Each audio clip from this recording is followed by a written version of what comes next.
Time versus money.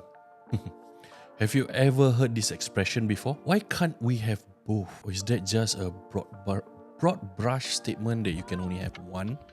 Or is that just a defeatist mentality? Just another way to suffer in silence.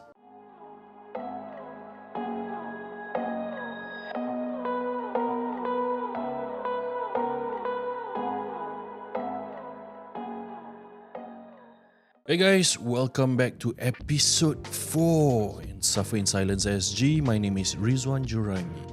So thank you so much for those of you who have already followed our social media platforms, who have already dropped comments, who have already listened on Spotify or even in YouTube.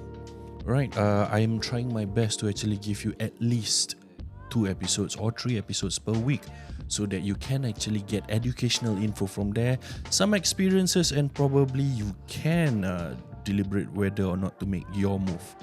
I'm just hoping that it helps you open up some boundaries. Okay, so for today, I have actually did a little bit of research. Okay, what research have I done? I've actually gone and read this Labor Force in Singapore Advanced Release 2023. Why 2023? Because we haven't completed 2024, my friends. I only take what is back then. So this was in November 2023 by Ministry of Manpower, the Manpower Research and Statistics Department, Singapore. Okay, it sounds very boring. I believe so. I've read it. It is boring because it's numbers and I hate numbers. But what I gather from it, let me just run through a little bit for you. Just bear with me for a few minutes, alright? So, after reaching a historical high of 67.5% in 2022 when the labour market was exceptionally tight, the employment rate for residents aged 15 and over declined to 66.2% in 2023. So, as indicated by the low unemployment rate, the reason for its decline over the year was due to more of them staying outside of the labour force instead of difficulties with seeking employment. So over the last decade, employment rate rose by 1.1 percent point from 2018 to 2023, following a similar increase from 2013 to 2018, a 1 percent point. You can hear how many times I actually blabber, right? So the number just states there that technically there was a decrease, but there's an increase somewhere. So in small quantums there's increase over certain segments, but overall there is a decrease. So I got a few charts which I've taken from the report itself. So you can see over at this chart, right? Okay, so it can show you that this is differentiated by age. So those who are employed between the age of 25 to 64, well, it remains hovering about 82%, 82.7% to 82.6%. There is a small decrease. And 15 to 24, there's a decrease from 34.5 to 33.2. And those who are 65 and over, from 31 to 30.6. What am I blabbering? Hold on. I will come to it very, very soon. And if you look at this chart over here, the differentiation between male and female, okay?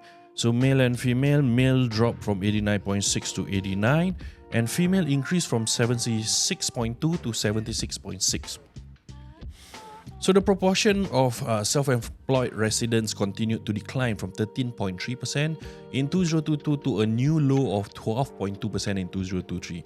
This decline was driven by the drop in share of employers from 4.1% to 3.1% and own account workers from 9% to 8.7%. Correspondingly, there was an increase in the share of employees, a continuation of the trend. Okay, I'm gonna stop there, right? Just one more chart for you to see. Non-PMATs and PMATs here, the significant drop still. Okay, what are we seeing here? We are not saying that there is more unemployment, but we are also not saying that everyone is going into the work life instead of being self-employed. I did not do such a differentiation. I'm just taking data which I've seen on this report. But all in all, we are talking about people who are actually laboring time to actually get money. Alright, and with that, let's immediately go into story time. Hi Rizwan, I have been employed in the manufacturing industry for almost 10 years until COVID hits. So I have turned to become a self-employed person serving delivery platforms since 2020 until 2022. So I thought that I could earn better being self-employed. However, I got tired of continuously serving 12 to 15 hours a day just to maintain my daily aim of $300. Wow, for a delivery platform worker aiming for 300, I'm not saying that it's unachievable, but I'm saying that it's rather high. It is rather high to attain. And I worked for about 6 days a week and took a single off day where I get too tired to go out with my family. Bro, of course, if you spend 15 hours a day, you go back just in time to sleep. A few hours is gonna hit the 24-hour mark already. You're gonna be ready for the next day. My two kids were always asking me why I need to work so hard. As a parent, I think that is a question that is very, very... It takes a hard toll on you when your kids ask you this. Although they might not understand that I need to work harder to earn sufficiently for them, as I do not have bonuses and earn per trip. I'm trying to start a business in F&B, but the competition is high and I'm fearful of failure, and I will not be able to earn more than what I can earn now. What should I do? Okay guys, let's look into dissecting the story, okay? So he had worked in manufacturing, back then he's laboring time as a manufacturing worker. What level, I don't know. He never tell me. I'm also not going to ask. And when he actually moved on to delivery, it is called self-employment. Yes, you have no boss you report to, but you are still laboring time, you see. And he labored more time, but he's earning more money. Really, go back to the previous few episodes. I think I've actually did a little bit of calculation for you there. If you're not putting aside CPF, then technically, is it the same? Then after you put aside CPF, is it actually the same amount you're taking as though you're working? If it is, then you're actually using more time to earn the same amount of money, Okay, many felt that delivery allows you to have a limitless earning cap. Of course, you do 1 hour, you earn for 1 hour. You do 10 hours, you earn for 10 hours. If you're willing to do 24 hours a day, you will earn for 24 hours a day until your body break down. We're not robots, you see. Even robots also need a break. You can also only hope for surges and stack orders. Well, I have did delivery before. If you wait a few more, that one is my story. A few more episodes from now, we'll go into delivery. So delivery, you are actually hoping for someone out there to actually ask you to deliver. If no one orders, then you don't have a call. If you don't have a call, you can't earn money. That's how it is, right? You're not being paid hourly. Back then there were. Now I'm not quite sure, but most of the platform workers, no such thing lah. Okay, so if you are actually doing this, you need to know that only at certain times there will be surges. During the peak lunch period, the peak dinner period. Some places may be breakfast, not all. And most probably weekends where everyone stays home. Not everyone, but a lot of people stay home. So these are the few times that you may receive surges. And stacked orders. Well, of course, some delivery riders out there will disagree on these stacked orders because they say that when they stack your order, they pay you lesser. Some people say this, not me. I ever have experiences that they pay more. I ever have experiences they pay slightly less. Yeah, so to each his own. Alright. These are the few things that can actually speed up your earnings lah. But there is still a limit on how much you can earn depending on the time you choose to deliver lah. So F&B, he wanted to open F&B business. I am not a business owner. I do not know how F&B business is, but I'm just gonna go in and just dissect a few concepts which I understand about business. So depending on what you actually want to sell, you need to see a few factors, right? First thing is location. If you're actually selling, let's just put it, you're selling mixed rice. I'm Malay. Malay like mixed rice. Okay, but a lot of Malays say mixed rice very expensive. So if you are actually intending to sell mixed rice, location is one of the thing you need to think of. Imagine right now you open a mixed rice stall, but you open in a Central Business District (CBD). Will you be able to get people to buy there? Probably, but how much? I don't know. Because from what I personally see, a lot of them out there are either choosing to buy the fastest food they can get their hands onto, or they choose to dine over a meeting or whatsoever. This is what I see. But of course, there are others who just buy rice, go over, eat, and go back to office. There definitely are. Okay. Another thing is if you decide to sell in Tuas, and then you must be able to know that people in Tuas are mainly in labor jobs. They are not really all in office kind of job sitting down. So most of them need the energy, right? When they need the energy, they will eat a little bit more carbs. I'm not fit to say this, but I believe that a lot of laborers will prefer to eat carbs. Because why? I used to work in construction industry. I don't see the laborers out there eating bread. Every one of them eat a lot of rice. You know, these are where you can sell more rice. You know, but of course, if you choose places like that, then your working hours are gonna be streamlined to only the operational hours. If let's say the whole industry down there is in a shutdown, then you're not gonna get business, right? And competition in the area. This is where supply comes into place. Imagine if you open at this void deck, there is a coffee shop. You open a Malay mixed rice. There is no other Malay stalls in this coffee shop. You think that you did well. But actually across the block, there's another coffee shop with a Malay stall selling mixed rice. So are you going to be able to beat them? That will be subjective on whether or not people prefer your food, whether or not you're slightly cheaper. These are a few of the reasons why competition will cause price changes, you see. If let's say I'm selling mixed rice with 2 meat and 1 veggie for what, $8, and then someone out there is selling it for $5. If let's say mine is better than theirs, probably you may want to taste mine. But if let's say it's a long haul thing, every day you work in the area, you'll probably be eating theirs. I don't know. This is just my opinion on it. So, demand in the area is very important lah. You need to see whether or not that area has people who will want to buy and mix rice.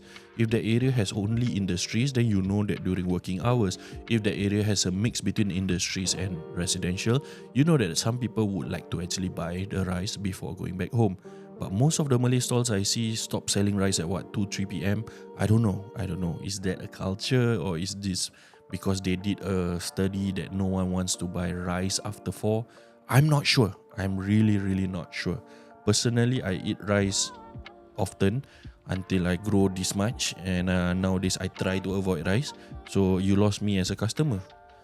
And the other thing that you need to think of is the price that you're actually selling it at. Whether it's acceptable, too cheap or too expensive. If it's too expensive, people don't want to buy from you. If it's too cheap, you're getting the whole market share, but you're not earning enough from your cost to your selling price. Okay? And if we look at the cost price of the products and produce, if you're buying it from the market, you're buying it at the market price.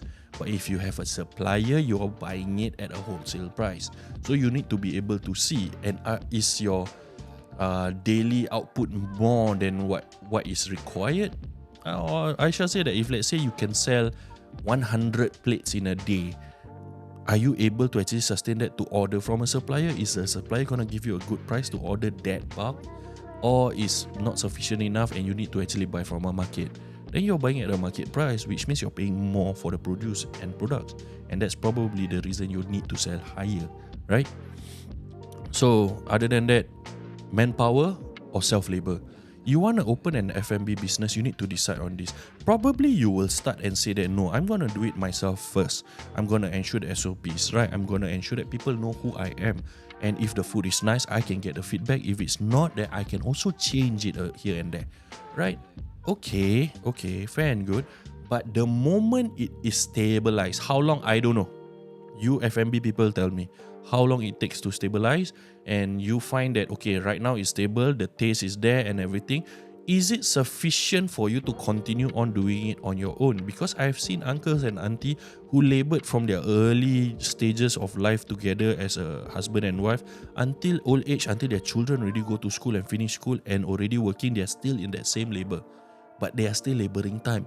They have to go out at 4 a.m. just to ensure that the market is open, go and buy wholesale, good products at a good price. Then after that, set out early to actually cook the breakfast. And then after that, once breakfast is done, whilst breakfast is being served, another one of you have to actually prepare to actually cook for the lunch crowd. Well, there's a lot of things in play here. You need to decide. If let's say you decide to take a staff, whether you're paying that staff too much, too low or enough, this is another thing that you need to actually monitor. And only if you decide to do that, then you are able to eliminate this time issue. So what are you focusing at? Time or money? That's the question of the day, right? So here are a few opinions that I have in this matter. The factor involved is actually time versus money. You're not saying that you're earning lesser here, you need to find a better paying job. If you get a better paying job at the same time, then technically you are laboring the same amount of time for more money. But is that your actual need? Or your actual need is to actually get more time for your family? So being a businessman doesn't mean that you actually will get time automatically. Like I said earlier, you need to ensure that you arrange it well. Your SOP, your whole operations is actually taken care of. Your staff is stable enough without you there. Then you can actually be able to say that right now, you're actually using money to create money. You're paying someone, buying produce, making that someone cook and sell it for you, and you collect the returns after paying for all the expenses. That is laboring money for money, right? So if you are able to do that, then of course you can have more time with your family.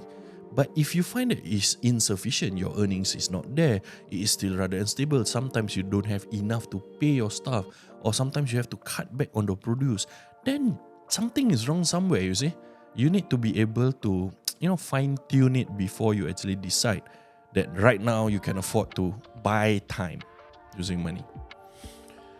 Okay, so you measure your own needs. If your financial is actually not tight and all you need is actually time, then as a businessman you can employ. And as a person who is actually laboring time, you can choose a job that demands lesser of your time, that has no overtime, that has a fixed timing, or even better if you get those who are actually hybrid work arrangement where you can either work from home on some days to actually, gel it all up. So, today is going to be a short one. I don't want to blabber too much. I will just leave you with this quote of the episode. Alright, there is probably just a few sources of income you can juggle at a time. So losing one of this income, you can always find another. Losing the trust, or worse, the time with your loved ones, might never be reversed. So for those of you who haven't heard of us, thank you for dropping by. Please like, subscribe, follow, share whatever that you see on whichever platforms that you've seen us. Okay? To the next one, my name is Rizwan Juraimi. Have a good week ahead, my friends.